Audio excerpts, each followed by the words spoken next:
ನಮಸ್ಕಾರ ಸ್ನೇಹಿತರೆ, ಇಂದು ನಾವು ಸಂಧ್ಯಾರಾಗದ 5ನೇ ಭಾಗವನ್ನು ನೋಡೋಣ. 2 ವರ್ಷಗಳು ಕಳೆದವು. ಮೀನಾಕ್ಷಮ್ಮ ಶಾಂತ ಮುದ್ರೆಯ ಹೆಣ್ಣನ್ನು ಹೆತ್ತು ಪತಿಗೆ ಅರ್ಪಿಸಿದರು. ರಾಯರು ಮಗಳಿಗೆ ಶಾಂತ ಎಂದು ಹೆಸರಿಟ್ಟರು. ಸಾವಿತ್ರಮ್ಮನು ತಾನು ಹಿಂದುಳಿಯಬಾರದೆಂದು ಮತ್ತೆ 2 ವರ್ಷ ಕಳೆಯಲು ಒಂದು ಗಂಡು ಮಗುವನ್ನು ಹೆತ್ತು ಪತಿಗೆ ಅರ್ಪಿಸಿದಳು. ಸಾವಿತ್ರಮ್ಮನ ಮಗನಿಗೆ ಗೋಪಾಲ ಎಂದು ಹೆಸರಿಟ್ಟರು. ರಾಯರ ಕರ್ತವ್ಯ ಭಾರವು ಹೆಚ್ಚುತ್ತಾ ಬಂತು. ಮಕ್ಕಳಿರುವ ಮನೆ, ಸಣ್ಣ ಪುಟ್ಟ ಕಾಯಿಲೆ ಕಸಾಲೆಗಳು ರಾಯರ ಮನೆಯನ್ನು ಬಿಡಲಿಲ್ಲ. ಇವತ್ತು ರಾಮುಗೆ ಜ್ವರ ಬಂತು, ಇವತ್ತು ಶಾಂತ ಕೆಮ್ಮುತ್ತಿದ್ದಾಳೆ, ಇವತ್ತು ಲಕ್ಷ್ಮಣ ಚಂಡಿ ಹಿಡಿದಿದ್ದಾನೆ ಎಂದು ಯಾವುದಾದರೊಂದು ಇರುತ್ತಲೇ ಇದ್ದೀತು. ಒಂದು ದಿವಸ ಇದ್ದಕ್ಕಿದ್ದ ಹಾಗೆ ಗೋಪಾಲನಿಗೆ ಎಳೆತ ಆರಂಭವಾಗಿ ಬಿಟ್ಟಿತು. ಮಗು ಕಣ್ಣುಗುಡ್ಡೆ ಆಕಾಶಕ್ಕೆ ಸಿಕ್ಕಿಸಿ ಉಸಿರುಗಟ್ಟುತ್ತಾ ಬಂತು. ಡಾಕ್ಟರು ಗಾಬರಿಯಾಗಿಯೇ ಬಂದರು. ರಬ್ಬರ್ ಕೊಳವೆಯನ್ನು ಎದೆಯ ಮೇಲಿಟ್ಟು ನೋಡಿ ತಾವು ಕಣ್ಣುಗುಡ್ಡೆ ಸಿಕ್ಕಿಸಿ ಬಿಟ್ಟರು. ಎಲ್ಲಿಗೂ ಹೋಗಿದ್ದ ಶ್ಯಾಮಣ್ಣನವರು ಈ ಹುಯಿಲು ಕೇಳಿ ಓಡಿ ಬಂದು ಮಗುವನ್ನು ನೋಡಿದರು. ಆ ಕ್ಷಣವೇ ಅಲ್ಲಿಂದ ಮಾಯವಾಗಿ ಒಂದು ಎಲೆಯ ಮೇಲೆ ಜೇನುತುಪ್ಪ ಕಲಸಿದ್ದ ಕಪ್ಪನೆಯ ಔಷಧವನ್ನು ಹಾಕಿ ತಂದು ಮಗುವಿಗೆ ನೆಕ್ಕಿಸಿದರು. ತಾಯಿ ತಂದೆ ನೋಡುತ್ತಿರುವಂತೆಯೇ 10-15 ನಿಮಿಷಗಳಲ್ಲಿ ಎಳೆತ ಕಡಿಮೆಯಾಗುತ್ತಾ ಬಂತು. ಮಗು ಆಬಾಧಿತವಾಗಿ ಉಸಿರು ಹುಯ್ಯಲಾರಂಭಿಸಿತು. ಅರ್ಧ ಗಂಟೆ ತರುವಾಯ ಮತ್ತೆ ಅದೇ ಔಷಧ ತಿನ್ನಿಸಲು ಮಗು ಸುಖವಾಗಿ ನಿದ್ರೆ ಹೋಯಿತು. ಇನ್ನೇನು ಯೋಚನೆ ಇಲ್ಲ ಬಿಡಿ ಸ್ವಾಮಿ, ಮಗುವಿನ ಜೀವ ಗಟ್ಟಿಯಾಯಿತು ಎಂದರು. ತಮ್ಮ ಕಣ್ಣ ಮುಂದೆಯೇ ಆದ ಈ ಪವಾಡವನ್ನು ನೋಡಿ ರಾಯರು ಬೆರಗಾಗುವುದು ಹಾಗಿರಲಿ, MBBS ಮಾಡಿದ ಡಾಕ್ಟರು ಕೂಡ ಬೆರಗಾದರು. ಯಾವುದು ಇದು ಔಷಧ ಶ್ಯಾಮಣ್ಣ ಎಂದು ಡಾಕ್ಟರು ತಮ್ಮ ವೃತ್ತಿ ಗಾಂಭೀರ್ಯವನ್ನು ಮರೆತು ಕೇಳಿದರು. ನೀವೆಲ್ಲ ಕೆಲಸಕ್ಕೆ ಬಾರದ್ದು ಎಂದು ಹೇಳುತ್ತೀರಲ್ಲ ಸಾರ್, ಆಯುರ್ವೇದದ್ದು ಚಿಲ್ಲರೆ ಔಷಧ ಎಂದು ಮೂದಲಿಸಿಯೇ ಬಿಟ್ಟರು. ರಾಯರು ಮಧ್ಯೆ ಬಾಯಿ ಹಾಕಿ ಡಾಕ್ಟರಿಗೂ ಒಂದು ಸಿಹಿ ಮಾತು ಆಡಿ ಕಳುಹಿಸದಿದ್ದರೆ ಶ್ಯಾಮಣ್ಣನಿಗೂ ಅವರಿಗೂ ಹಣಾಹನಿ ವ್ಯಾಜ್ಯವೇ ಆರಂಭವಾಗಿ ಬಿಡುತ್ತಿತ್ತು. ಒಂದು ಕಡೆ ಅನುಕೂಲಸ್ಥರ ಮನೆಯ ಆರೈಕೆ, ಇನ್ನೊಂದು ಕಡೆ ಪ್ರೀತಿಯ ತಂದೆ ತಾಯಿಗಳ ಪೋಷಣೆ. ಎರಡೂ ಲಭಿಸಿದ ಮೇಲೆ ಮಕ್ಕಳು ಚೆನ್ನಾಗಿ ಬೆಳೆಯದೆ ಏನೂ ಆದಾವು. ರಾಮ ಲಕ್ಷ್ಮಣರು ಸ್ಕೂಲಿಗೆ ಸೇರುವ ವಯಸ್ಸು ಬಂತು. ಮನೆಯಲ್ಲಿ ಪಾಯಸದ ಅಡಿಗೆ ಮಾಡಿ ದೇವರಿಗೆ ತುಪ್ಪದ ದೀಪ ಹಚ್ಚಿಟ್ಟು ಅವರಿಬ್ಬರನ್ನೂ ಸ್ಕೂಲಿಗೆ ಕಳುಹಿಸಲಾರಂಭಿಸಿದರು. ಸಾವಿತ್ರಮ್ಮನ ಬಯಕೆ ಹಾರೈಕೆ ಸಫಲವಾಗುವ ಚಿಹ್ನೆಗಳು ಮೊದಲಿನಿಂದಲೇ ಕಂಡುಬರಲಾರಂಭವಾದವು. ರಾಮಚಂದ್ರ ವರ್ಷವಾಗುತ್ತಾ ಮುಂದಿನ ತರಗತಿಗೆ ಸುಖವಾಗಿ ತಲುಪುತ್ತಿದ್ದ. ಲಕ್ಷ್ಮಣನ ನಡಿಗೆ ಅಷ್ಟು ಹಿತಕರವಾಗಿರಲಿಲ್ಲ. ಮೊದಲಿನಿಂದಲೂ ಅವನಿಗೆ ಲೆಕ್ಕವೆಂದರೆ ದುಃಖವೇ ಬರುತ್ತಿತ್ತು. ಪಠ್ಯ ಪುಸ್ತಕಗಳಲ್ಲಿನ ಕನ್ನಡ ಪದ್ಯಗಳನ್ನು ರಾಗವಾಗಿ ಹೇಳುವುದರಲ್ಲಿ ಲಕ್ಷ್ಮಣ ಎಲ್ಲರಿಗಿಂತಲೂ ಮುಂದಾಳು. ಆದರೆ ಮಿಕ್ಕ ಪಾಠಗಳಲ್ಲಿ ಅವನ ಸ್ಥಾನ ತರಗತಿಯ ತುತ್ತ ತುದಿಯಲ್ಲಿ. ಕಥೆಗಳು ಹೇಳುವುದು, ಕೇಳುವುದು, ಹಾಡುಗಳನ್ನು ಕೇಳುವುದು, ಹೇಳುವುದು ಈ ಕಡೆಗೆ ಅವನ ಲಕ್ಷ್ಯ. ರಾಯರ ಮಗ ದೊಡ್ಡವರ ಮನೆಯ ಹುಡುಗನೆಂದು ಶಾಲೆಯ ಅಧಿಕಾರಿಗಳು ಅವನನ್ನು ಮೇಲಿನ ತರಗತಿಗಳಿಗೆ ಕಳುಹಿಸುತ್ತಿದ್ದರು. ರಾಮಚಂದ್ರನಲ್ಲಿ ಒಂದು ಶಿಸ್ತಿತ್ತು. ಅವನ ಕೆಲಸ ಕಾರ್ಯಗಳಲ್ಲಿ ಒಂದು ತೆರನಾದ ವ್ಯವಸ್ಥಿತ ರೂಪವಿತ್ತು.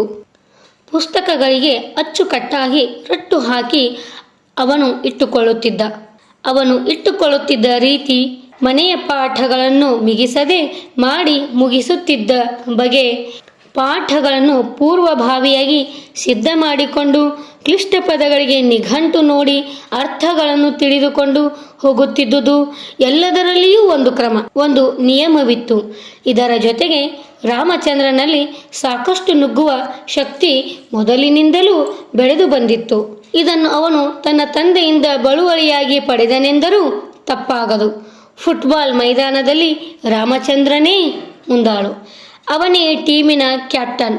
ಅದಿಲ್ಲದಿದ್ದರೆ ಸೆಂಟರ್ ಫಾರ್ವರ್ಡ್, ಸ್ಕೌಟ್ ದಳದಲ್ಲಿ ಅವನೇ ಪೆಟ್ರೋಲ್ ಮಾನಿಟರ್.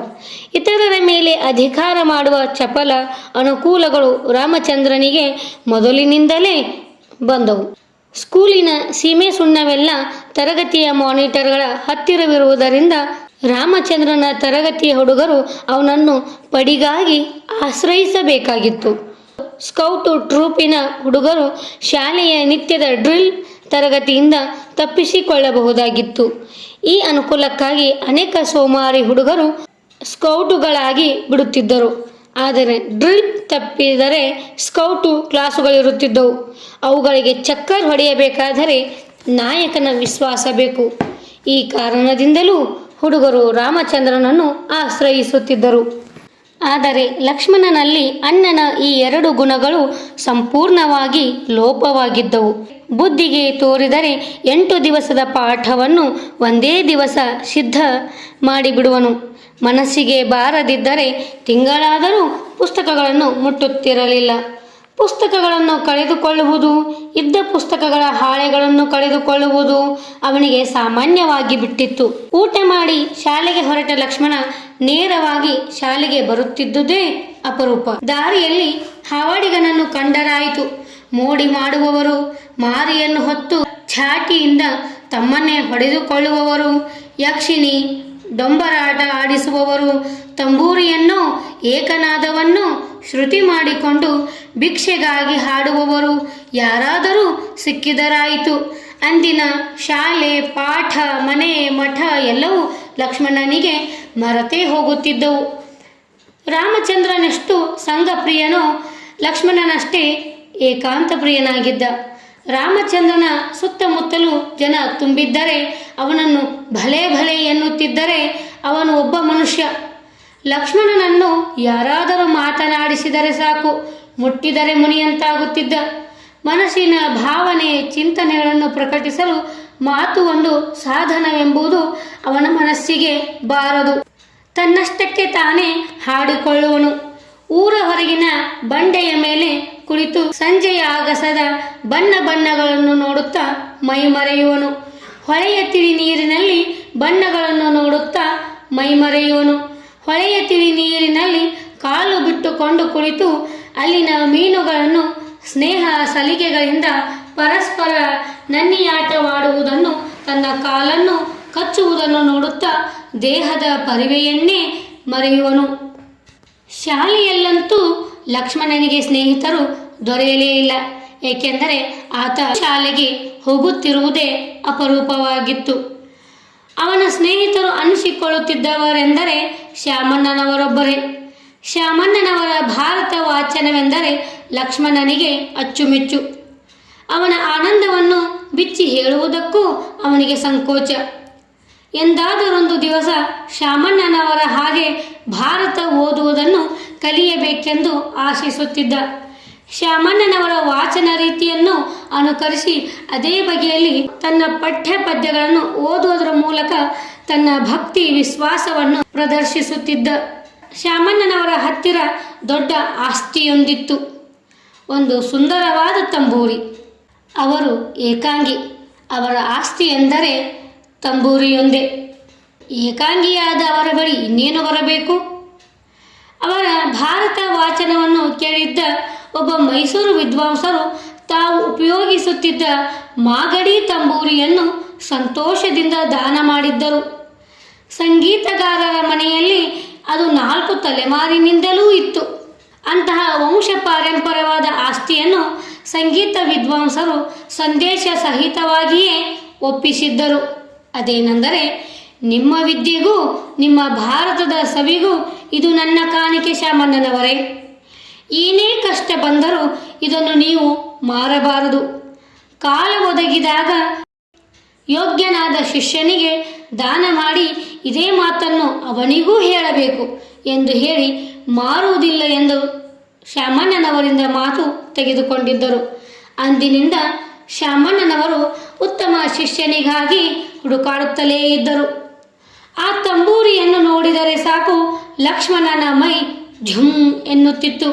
ಅದನ್ನು ಶ್ರುತಿ ಮಾಡಿ ಶ್ಯಾಮಣ್ಣನವರು ಮಿಡಿದರೆಂದರೆ ಲಕ್ಷ್ಮಣನ ನರಗಳನ್ನು ಮಿಡಿದಂತಾಗುತ್ತಿತ್ತು. ಉದ್ವೇಗದಿಂದ ನಾಡಿ ಹೊಡೆದುಕೊಳ್ಳಲಾರಂಭಿಸುತ್ತಿತ್ತು. ಶಾಮಣ್ಣನವರನ್ನು, ಅವರ ತಂಬೂರಿಯನ್ನು ಒಂದು ಸಲ ರಾಮಚಂದ್ರ ಅಪಹಾಸ್ಯ ಮಾಡಿದ್ದು ರಾದ್ಧಾಂತಕ್ಕೆ ಇಟ್ಟುಕೊಂಡಿತ್ತು. ಶಾಮಣ್ಣನವರನ್ನು ತಂಬೂರಿದ ಅಸಹ್ಯ ಎಂದುದು ತಪ್ಪಾಯಿತು ಎಂದು ರಾಮಚಂದ್ರ ಹೇಳುವ ತನಕ ಲಕ್ಷ್ಮಣ ಬಿಡಲಿಲ್ಲ. ಇಂತಹ ಸಣ್ಣ ಪುಟ್ಟ ಘಟನೆಗಳು ರಾಮಚಂದ್ರ ಲಕ್ಷ್ಮಣರನ್ನು ಸ್ವಲ್ಪ ದೂರ ಮಾಡುತ್ತಿದ್ದವು. ತಾನು ಪ್ರತಿಯೊಂದು ಪರೀಕ್ಷೆಯಲ್ಲಿಯೂ ತಪ್ಪದೇ ತೇರ್ಗಡೆಯಾಗುತ್ತಿದ್ದೇನೆಂದು ರಾಮಚಂದ್ರನಿಗೆ ಹೆಮ್ಮೆಯ ಜೊತೆಗೆ ದಿನಗಳೆಯುತ್ತಾ ಅಹಂಭಾವವು ಮೂಡಿಬಂದಿತು. ಲಕ್ಷ್ಮಣನಿಗೆ ಅದನ್ನು ಕಂಡರೆ ಅಸೂಯೆಯಿಲ್ಲ. ಆದರೆ ತನ್ನನ್ನು ಅವಹೇಳನ ಮಾಡದಿದ್ದರೆ ಸಾಕಲ್ಲ ಎಂದು ಬಯಸುವನು. ಇಬ್ಬರು ಲೋಯರ್ ಸೆಕೆಂಡರಿ ತರಗತಿಗೆ ಬಂದರು. ಶಾಲೆಯ ಅಧಿಕಾರಿಗಳು ರಾಮಚಂದ್ರನನ್ನು ಪರೀಕ್ಷೆಗೆ ಕಟ್ಟಿಸಿದರು. ಆ ಸೌಭಾಗ್ಯ ಲಕ್ಷ್ಮಣನಿಗೆ ದೊರೆಯಲಿಲ್ಲ. ನೋಡಿದೆಯೋ ಎಂದು ರಾಮ ಮೂದಲಿಸಿದಾಗ ಲಕ್ಷ್ಮಣ ತನ್ನ ಸಹಜ ಸರಳತೆಯಿಂದ, ಹೌದಪ್ಪ, ನೀನು ಜಾಣ, ನಿನ್ನನ್ನು ಕಟ್ಟಿಸಿದರು, ನಾನು ತಿಳಿದೇ ಇದೆ, ದಡ್ಡ, ಮಡ್ಡಿ, ಸಾಂಬ್ರಾಣಿ ಎಂದು ಉತ್ತರ ಕೊಟ್ಟಿದ್ದ. ಹೀಗೆ ಅವರಿಬ್ಬರ ನಡುವೆ ಮಾತು ನಡೆಯಿತು. ರಾಮಚಂದ್ರನಿಗೆ ಚಿಕ್ಕ ವಯಸ್ಸಿನಿಂದ ದೊರೆಯುತ್ತಿದ್ದ ಎಲ್ಲ ಅವಕಾಶಗಳು ಅವನಲ್ಲಿ ಸ್ವಾರ್ಥ ಮನೋಭಾವನೆಯನ್ನು ತುಂಬಿದವು. ಹೀಗೆ ಅವರಿಬ್ಬರ ನಡುವೆ ತುಂಬ ವ್ಯತ್ಯಾಸವಿತ್ತು. ಗುಣಗಳಲ್ಲಿ, ವ್ಯಕ್ತಿತ್ವದಲ್ಲಿ, ನಡೆ ನುಡಿಗಳಲ್ಲಿ ತುಂಬ ವ್ಯತ್ಯಾಸವೇ ಇತ್ತು. ಮನೆಯಲ್ಲಿ ಯಾರಲ್ಲಿಯೂ ಇಲ್ಲದ ಅವಗುಣಗಳು ಸಹಜವಾಗಿಯೇ ರಾಮಚಂದ್ರನಲ್ಲಿ ಬೆಳೆಯುತ್ತಾ ಬಂದವು. ಅವನ ಈ ವ್ಯಕ್ತಿತ್ವ ಮುಂದೆ ಯಾವ ಅನಾಹುತಕ್ಕೆ ದಾರಿ ಮಾಡಿಕೊಡುತ್ತದೆಯೋ ಏನೋ.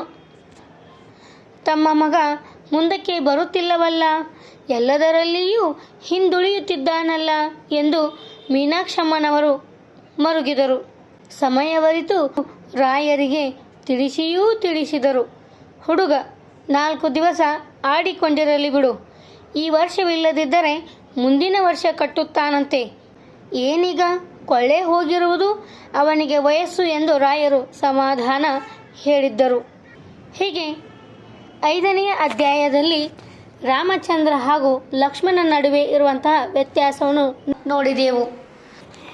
ಇದೇ 5ನೇ ಅಧ್ಯಾಯದ ಮುಂದುವರೆದ ಭಾಗವನ್ನು ನಾಳಿನ ಸಂಚಿಕೆಯಲ್ಲಿ ನೋಡೋಣ. ವಂದನೆಗಳು.